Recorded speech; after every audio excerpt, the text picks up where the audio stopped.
खबर रीवा नगर निगम से है, जहां गत 28 फरवरी को परिषद की बैठक निरस्त कर 2 मार्च को बुलाई गई थी, लेकिन दूसरे दिन की बैठक भी हंगामे की भेंट चढ़ गई और परिषद अध्यक्ष ने उक्त बैठक अब 6 मार्च तक के लिए स्थगित कर दी है। दरअसल 28 फरवरी को चौथी साधारण सभा की बैठक बुलाई गई थी, जिसमें कई बिंदुओं पर चर्चा हुई, लेकिन महापौर ट्रॉफी को लेकर दोनों पक्षों के पार्षदों के द्वारा हंगामा किया गया, जिसके चलते परिषद अध्यक्ष वेंकटेश पांडे ने उक्त बैठक को निरस्त कर 2 मार्च को बुलाया था, लेकिन 2 मार्च को भी बैठक हंगामे की भेंट चढ़ गई।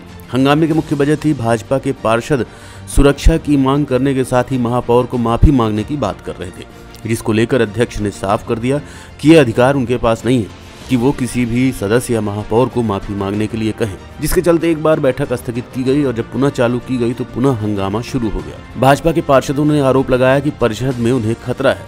उनके एक साथी वीरेंद्र सिंह गत बैठक में घायल हुए हैं, जिनको दिल्ली में भर्ती कराया गया है। वहीं पूरे हंगामे को लेकर परिषद अध्यक्ष वेंकटेश पांडे ने कहा कि उन्हें अब कुछ कड़े कदम उठाने होंगे। पूरे हंगामे को लेकर महापौर अजय मिश्रा बावा ने कहा कि उनके कार्यकाल में 62 करोड़ के टेंडर हो चुके हैं और काम भी शुरू है। महापौर ने आरोप लगाया कि विधायक राजेंद्र शुक्ल का बरदहस्त प्राप्त केकेसपन ने पूरी सड़कों को गड्ढों में तब्दील कर दिया था। उन गड्ढों को भरने का काम वर्तमान में किया जा रहा है। भाजपाइयों को लगता है कि उनके विधायक की स्थिति विधानसभा में ठीक नहीं है। चुनावी साल होने के चलते नौटंकी कर रहे हैं। जनता पार्टी रीवा के जनता के द्वारा चुना गया महापौर, जो रीवा की जनता ने एक अपने सेवक को चुना।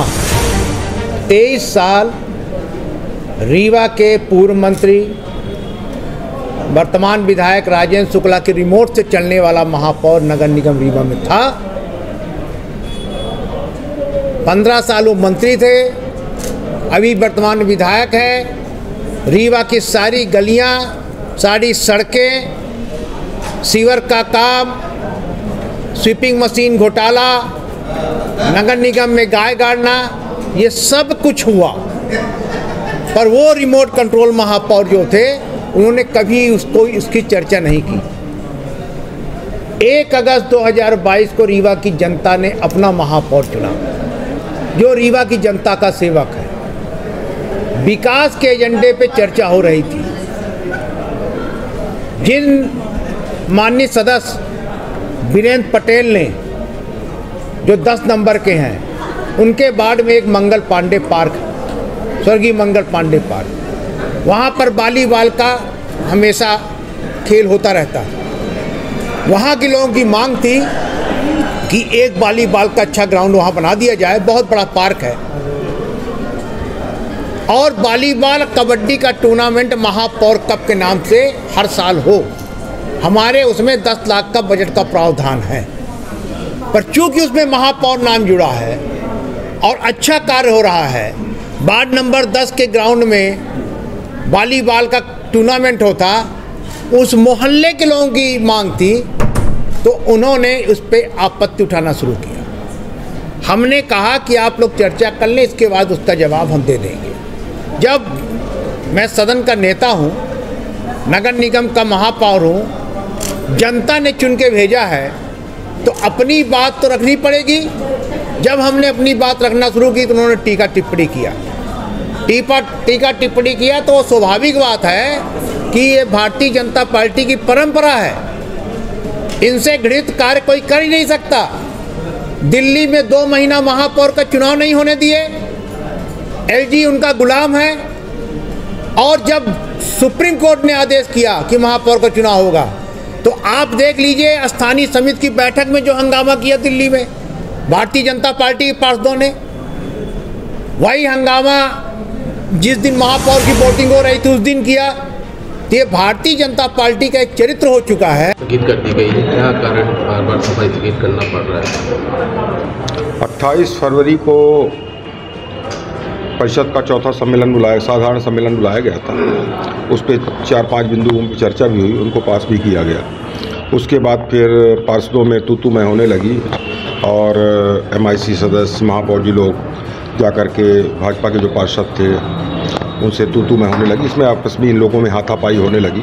उस स्थिति को देखते हुए मैंने परिषद कुछ दिन आज दिनांक 2 तारीख के लिए स्थगित कर दिया था।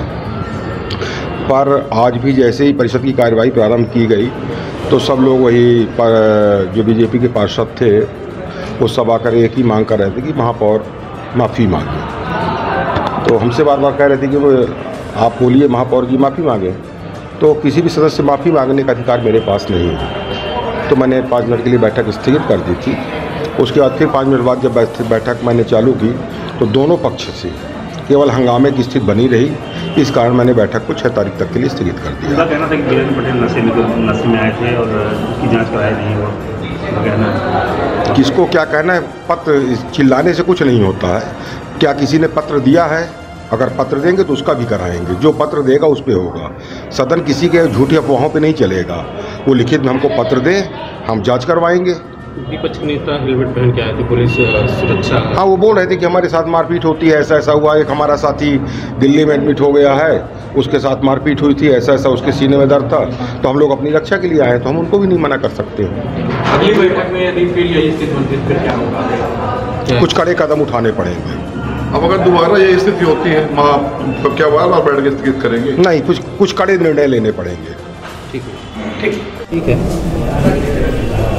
ये परिषद की बैठक जिस तरीके से स्थगित हुई है, जो हंगामा हुआ है, तो अब नगर निगम का काम किस तरीके से चलेगा?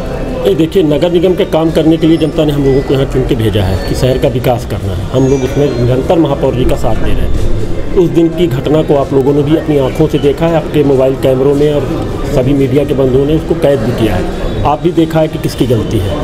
हमारे सदस्य की गलती बिल्कुल नहीं है, पर माननीय महापौर जी अपनी आसन भी छोड़कर उसको मारने पहुँचे। सूरज केवड़ जी को धक्का दिया, आप लोगों ने सब देखा है। हम इतनी मांग किए उनसे कि भैया आप माफ़ी मांगो, सदन से माफ़ी मांगो, पर उन्होंने अपने आप को छोटा महसूस कर रहे हैं कि माफ़ी मांगेंगे तुम छोटे हो जाएंगे। मेरा फिर से उनसे निवेदन है कि वो माफ़ी मांगे, सदन की कार्रवाई में भाग ले। हम लोग उनके साथ हैं। अगर महापौर जी माफ़ी नहीं मांगते तो क्या ये माना जाए कि सदन की बैठक जब तक माफ़ी नहीं मांगेंगे नहीं होगी? नहीं, सदन की बैठक होगी। 6 तारीख को माननीय अध्यक्ष जी ने दिया है। हम लोग अभी सारे लोग विचार करेंगे, लिखित रूप में माननीय अध्यक्ष जी को देंगे कि माफ़ी मांगने के लिए उनको निवेदन करेंगे, फिर से माफ़ी मांगेंगे। मुझे बीरेंद्र पटेल जी नशे के उसमें आए थे, जांच नहीं कराएगा, क्यों नहीं कराएगा? देखिए, उस दिन नशे में कौन था ये आप लोगों ने भी देखा है। शायद मुझे लगता है कहने वाला उल्टा चोर कोतवाल को नहीं डांटता। यहाँ तो उल्टा चोर कोतवाल को डांट रहे हैं। हमारे पास सारी मेडिकल रिपोर्टें हैं, ये मैं आपको दिखाना चाहता हूँ। उस दिन भी उनका मेडिकल हुआ क्योंकि वो उस दिन बीमार हो गए थे, हार्ट के पेशेंट थे, और ये सारी रिपोर्टें हैं उसमें उनकी। हम लोग खुद उनको लेके गए। वो दिल्ली के सर गंगाराम अस्पताल में भर्ती हैं आज की डेट में, पर माननीय महापौर जी को तो सिर्फ वही उल्टा चोर कोतवाल को परिषद की बैठक में हेलमेट लगा कर आना, ये सुरक्षा की दृष्टि से। भाई देख तो रहे हैं आप किस तरह आक्रोशित होते हैं।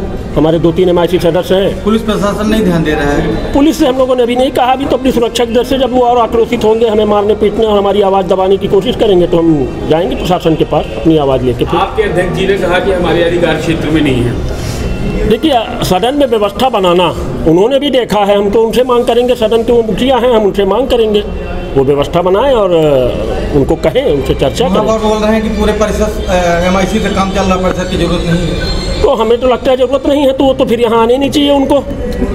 अगर उनको ये लगता है कि वो सारे शहर का खुद मेन मुखिया हैं, तो मुझे नहीं लगता कि इस बिल्डिंग में उनको आना चाहिए।